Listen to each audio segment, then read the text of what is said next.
기도하겠습니다. 좋으신 아버지 하나님, 오늘도 저희들에게 이 아침에 시간을 허락하여 주시고 또 말씀을 묵상하며 이 하루를 출발할 수 있게 하시니 감사를 드립니다. 우리가 날마다 주님 안에 깨어서 말씀을 묵상하며 또 주님의 뜻을 쫓는 이 삶을 통해서 언제 어디서나 우리가 무엇을 하든지 하나님의 거룩함을 지키며 살아가는 삶의 자리가 되게 하여 주옵소서. 무엇보다도 우리의 몸이 하나님 앞에서 거룩한 성전으로 살아있는 거룩한 제물 되어서 우리가 행하고 전하고 또 우리의 마음과 우리의 몸짓으로 행하는 모든 일들이 주님의 사랑과 주님의 선이 전하게 하여 주시고, 그래서 우리의 삶의 자리가 하나님 나라의 평화와 생명 돌봄에 그 사랑이 전해지는 삶의 자리가 되게 하여 주옵소서. 이 시간 말씀으로 나아갑니다. 오늘도 진리와 생명이 되는 말씀을 들려 주시옵소서. 우리 구주 예수 그리스도의 이름으로 기도드립니다. 아멘. 오늘 우리에게 주신 말씀은 레위기 16장 1절에서 10절입니다. 아론의 두 아들이 여호와 앞에 나아가다가 죽은 후에 여호와께서 모세에게 말씀하시니라. 여호와께서 모세에게 이르시되 내 형 아론에게 이르라. 성소의 휘장 안 법궤 위 속죄소 앞에 아무 때나 들어오지 말라. 그리하여 죽지 않도록 하라. 이는 내가 구름 가운데서 속죄소 위에 나타남이니라. 아론이 성소에 들어오려면 수송아지를 속죄 제물로 삼고 순양을 번제물로 삼고 거룩한 세마포 속옷을 입으며 세마포 속바지를 몸에 입고 세마포 띠를 띠며 세마포 관을 쓸지니 이것들은 거룩한 옷이라. 물로 그의 몸을 씻고 입을 것이며 이스라엘 자손의 회중에게서 속죄 제물로 삼기 위하여 순염소 두 마리와 번제물로 삼기 위하여 순양 한 마리를 가져갈지니라. 아론은 자기를 위한 속죄제의 수송아지를 들이되 자기와 집안을 위하여 속죄하고 또 그 두 염소를 가지고 회막문 여호와 앞에 두고 두 염소를 위하여 제비 뽑되 한 제비는 여호와를 위하고 한 제비는 아세세를 위하여 할지며 아론은 여호와를 위하여 제비 뽑은 염소를 속죄제로 드리고 아세세를 위하여 제비 뽑은 염소는 산채로 여호와 앞에 두었다가 그것으로 속죄하고 아세세를 위하여 광야로 보낼지니라. 아멘. 오늘 본문은 속죄일에 대한 규례의 말씀입니다. 이스라엘 백성들은 1년에 한 번씩 대속죄일을 지켰습니다.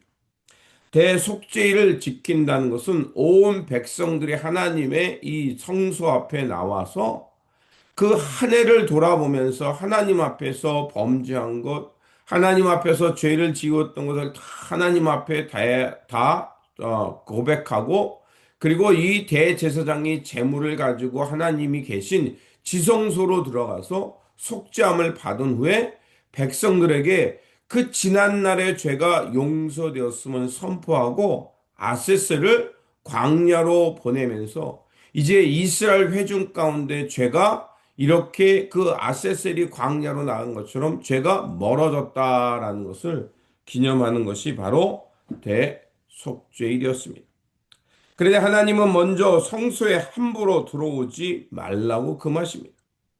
그것은 우리가 본문에서 말하는 것처럼 아론의 두 아들들이 하나님 앞에서 허락하지 않은 불을 가지고 나갔다가 다 타 죽은 그 일화 때문입니다. 그렇기에 대제사장은 지성소에 들어갈 때마다 먼저 자기 자신과 자신의 가정을 위해서 수송아지를 제물로 바쳐야 하고 그 피를 가지고 지성소에 들어가야 했습니다. 그렇게 해서 하나님 앞에서 대제사장이 먼저 속죄함을 받고 거룩한 자가 되어서 거룩한 장소에 오라는 것이었습니다. 그 후에 대제사장은 이스라엘 백성의 죄를 속하기 위해 두 마리 염소를 준비하고 한 마리는 제물로 바치고 다른 한 마리는 앞에서 언급한 대로 아세셀의 염소를 해서 죄를 그에게 짊어지고 광야를 보냈던 겁니다. 그래서 대제사장은 염소의 머리 위에 두 손을 얹고 이제 그 얻는다는 것은 이스라엘 백성들이 한 해 동안 지었던 죄, 악행을 그 염소에 전가시키는 겁니다. 그리고 빈들로 보낸다는 것은 이제 그 염소가 그 죄를 가지고 빈들로 나간 것을 통해서 백성들의 죄가 이제 공동체 안에서 멀리 떠났다는 것을 말하는 것입니다. 염소는 죄가 없지만 이스라엘의 모든 죄를 짊어지고 빈들로 나가 죽게 되는 것입니다. 아사셀의 염소는 예수 그리스도의 죽음과 대속을 상징하기도 합니다. 그래서 히브리서 10장 19절에서 20절은 이렇게 선포합니다. 그러므로 형제들아 우리가 예수의 피를 힘입어 성소에 들어갈 담력을 얻었나니 그 길은 우리를 위하여 휘장 가운데로 열어 놓으신 새로운 살 길이요 휘장은 곧 그의 육체니라 라고 말하고 있습니다. 그래서 예수님이 그 광야에서 사역을 마치고 광야에서 모든 시험을 마치고 공생애를 시작할 때 세례자 요한이 예수님을 가리켜 뭐라고 말하냐면 세상 죄를 지고 가는 하나님의 어린 양이라고 했습니다. 그 이유는 바로 죄가 없으신 예수 그리스도께서 대속의 제물이 되심을 통해 인류 구원이라는 그 사명을 감당하시기 때문에 그렇습니다. 그래서 주님께서 십자가에 당신의 몸을 던짐을 통해서 희생의 제물이 되셨고, 그리고 주님께서 부활하심을 통해서 이제 하나님께서 열어놓으신 그 구원, 영생의 문을 여셨기 때문에 그렇습니다. 거룩하신 하나님을 따라 살아가는 백성, 그 백성들은 이제 그 하나님의 백성답게 가장 먼저 해야 할 일은 이처럼 자신들의 죄를 자각하고 자신들을 향해 대신 죽으신 예수 그리스도의 보혈을 힘입어서 새롭게 태어나는 것이 중요합니다.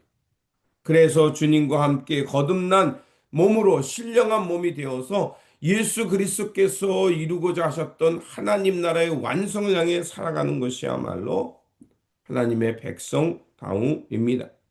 그렇게 이러한 속죄와 또 아세셀의 이러한 것들, 그것은 단순히 대제사장만의 것이 아니라 바로 우리 모두가 하나님 앞에서 죄인이라는 것을 깨닫고 우리의 죄를 짊어지시고 우리를 향해 대속의 제물이 되신 예수 그리스도 앞에 나아가는 것입니다. 그래서 주님 앞에서 우리의 죄와 우리의 악행을 깨닫고 그리고 그 죄를 하나님 앞에 다 내려놓고 회개한 후에 다시 한번 예수 그리스도와 함께 부활한 몸, 신령한 몸을 경험하며 새롭게 살아가야 할 것입니다. 그러므로 예수 그리스도께서 십자가의 대속이 되신 은혜, 그리고 부활의 아세셀의 은혜를 기억하면서 언제 어디서나 참되고 하나님의 진리를 추구하며 거룩하게 살아가야 할 것입니다. 그러므로 예수 그리스도의 보혈로 깨끗한 받은 사람답게 날마다 죄를 멀리하며 우리 주 예수 그리스도께서 보여주신 하나님 나라의 삶, 생명을 아끼고 평화를 사랑하며 살아가는 거룩한 성도님들이 되시기를 주님의 이름으로 축원드립니다. 기도하겠습니다. 속죄의 은혜를 허락하신 하나님, 예수님께서는 대속의 은혜와 아세셀의 은혜를 통하여 인류 구원의 속죄함으로 새로운 삶을 살게 하셨습니다.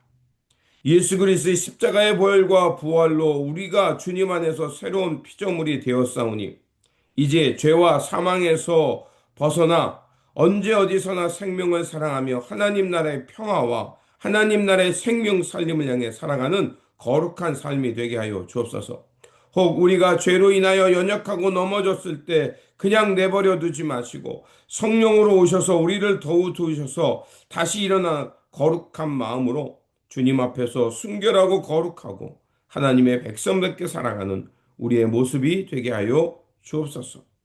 대속의 은혜로 우리를 날마다 새롭게 하시며 하나님의 거룩한 영광을 향해 살게 하시는 우리 구주 예수 그리스도의 이름으로 기도드립니다.